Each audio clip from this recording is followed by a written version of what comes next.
नमस्कार, मी संदीप जगताप आणि आपण पाहत आहात भीमप्रहार न्यूज मराठी। अल्पवयीन मुलीवर अत्याचार करणाऱ्या आरोपीला अखेर न्यायालयाने कठोर शिक्षा सुनावली आहे। राहता न्यायालयाने आरोपी शहाबाद सय्यद याला 20 वर्षाच्या सक्त मजुरीची शिक्षा आणि 1,01,000 रुपयाचा दंड ठोठावला आहे। मिळालेल्या माहितीनुसार आरोपीने कामाच्या निमित्ताने ओळख निर्माण करून अल्पवयीन मुलीला घरात बोलावले आणि तिच्यावर अत्याचार केला। एवढेच नव्हे तर हा प्रकार कोणाला सांगितल्यास जीवे मारण्याची धमकी देखील दिली होती। या प्रकरणी पीडित मुलीने शिर्डी पोलीस ठाण्यात तक्रार दाखल केली होती। त्यानंतर पोलिसांनी तपास करून आरोपी विरोधात पॉक्सो कायद्याअंतर्गत तसेच इतर गंभीर कलमाखाली गुन्हा दाखल केला होता। या खटल्यात एकूण 14 साक्षीदारांची साक्ष नोंदवण्यात आली।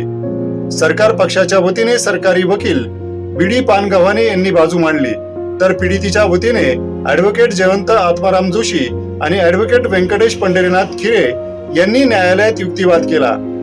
सुमारे 4 वर्ष चाललेल्या या खटल्याचा निकाल देताना राहता येथील विशेष सत्र न्यायाधीश RS गुमा यांनी आरोपी शहाबाद सय्यद याला 20 वर्षे सक्त मजुरीची शिक्षा आणि 1,01,000 रुपयाचा दंड सुनावला।